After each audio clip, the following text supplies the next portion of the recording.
Hi guys, it's Andrea. Thanks for tuning in. Today I want to go over tips so that we all can become the preferred notary. That's what we want, right? At the end of the day, we want them to call us first. Before they call anybody else, call us. And so today I'm going to show you some tips that helps you get to that point. All right, so the first obvious tip is read the instructions. Read the confirmation page very clearly. You want to look out for the words blue or black. You need to know whether they require blue ink or black ink. Oftentimes it does not say. By default, we should use blue. Here is why. If you get someone to sign a document in blue ink and then you go copy it, it's easy to tell. If you make a copy of that document, it is easy to tell whether that is the original or whether it's a copy, if they signed in blue ink. In black ink, it's a little bit harder. You can look at it and be like, I can't tell if this is the original or whether this is a copy. But when it comes to them signing in blue ink, you can definitely tell. So by default, use blue, but there are a few lenders out there that require black, so be on the lookout for that. Look in your confirmation page, but also look in the actual closing packet. One thing that I used to do when I first started is when they sent the documents to me, they're in Adobe, I would do Control F. So that's basically finding all the keywords that I put in there. And the keyword I put in there was blue.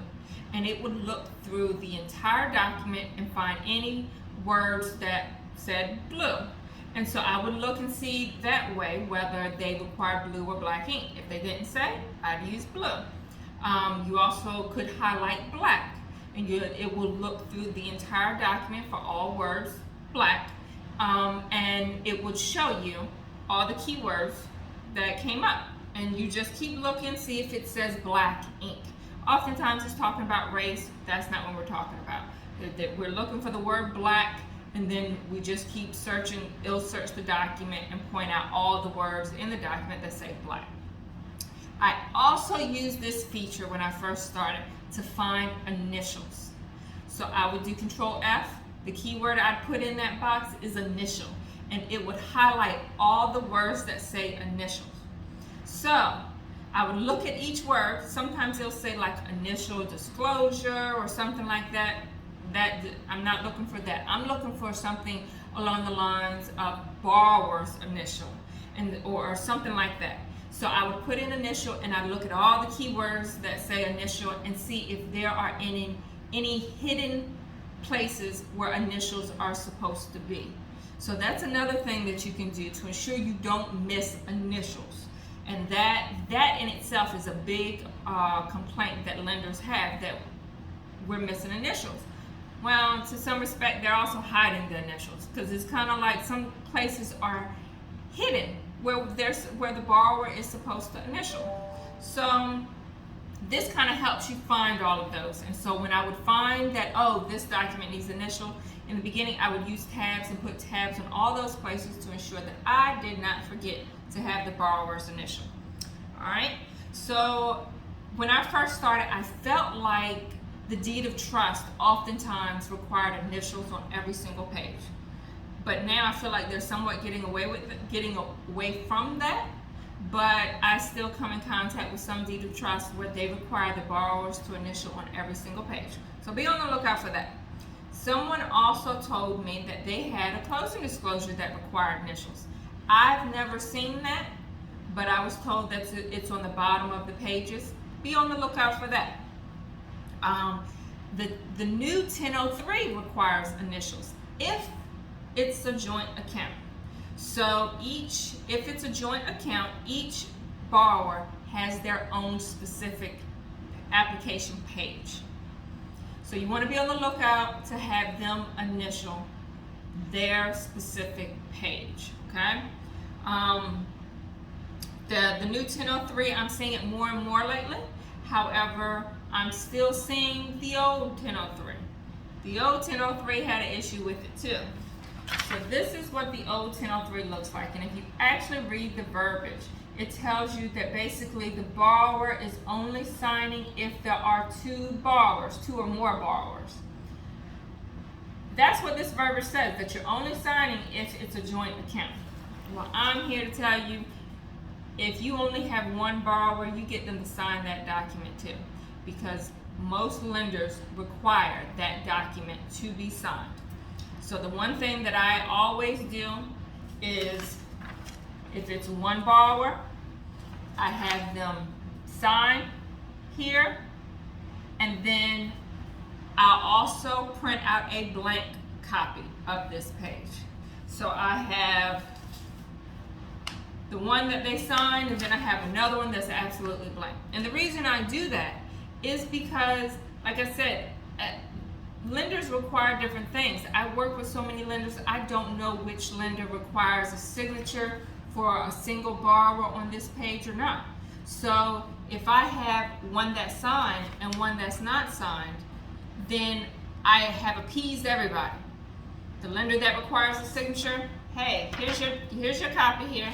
The lender that doesn't, here's a blank one here for you too. You don't even have to go back and print it off.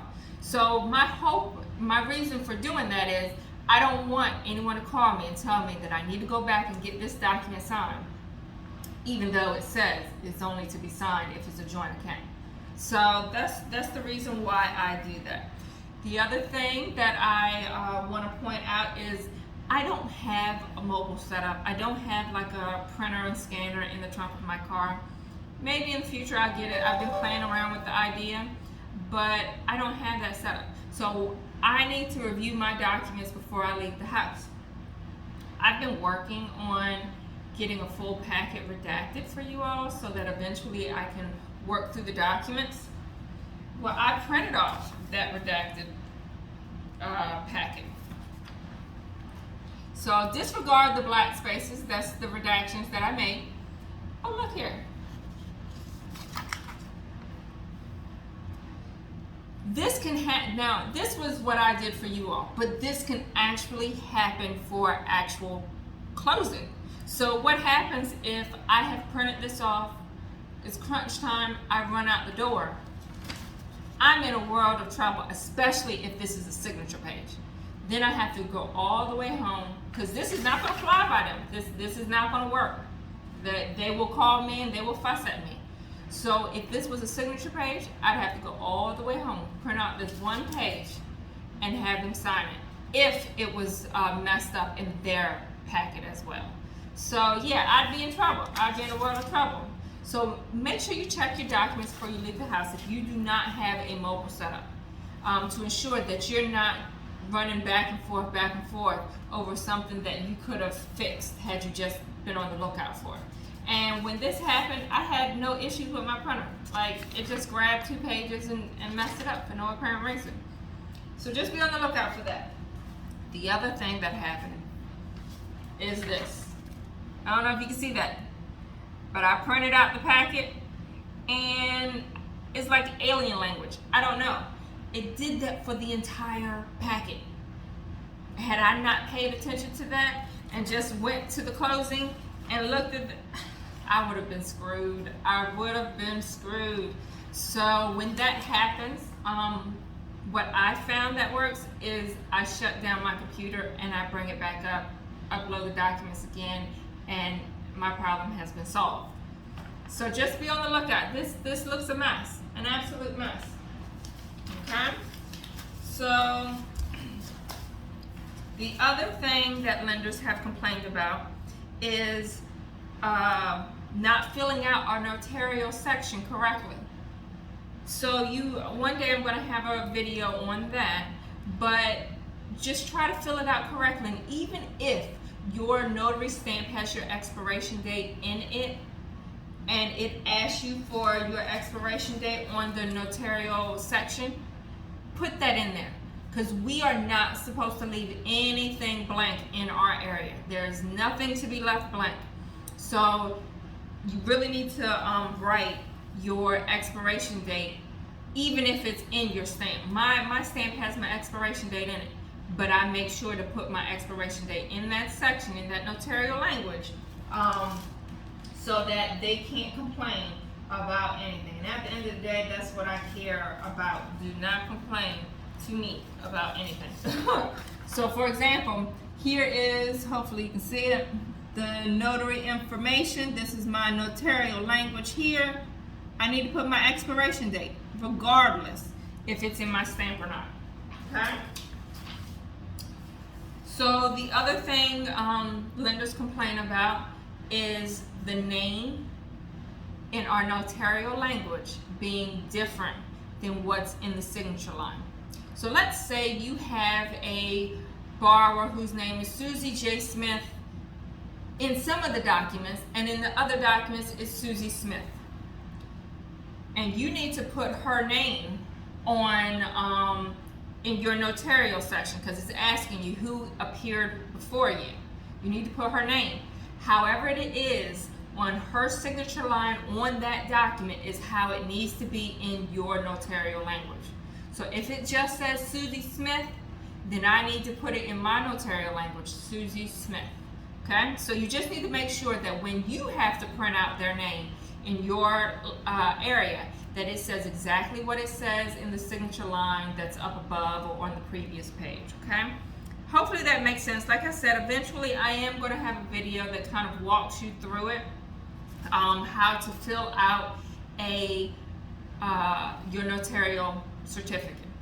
I actually did that video last night, but it didn't go that well, so I'm not going to post that one. You all just have no idea how much I spend on trying to make these videos be perfect, and then in the end I'm like, that didn't work well. So at any rate, I'll eventually have that video. Maybe I will work on it later today and try to get that perfect for you all, so that those who are new to being a notary will have a better understanding of how to actually notarize the documents and fill in the appropriate blanks that are there. Okay? Well, that's what I have for you all today. Hopefully that helps. Please check out my other videos. I appreciate you. Talk to you later. Bye.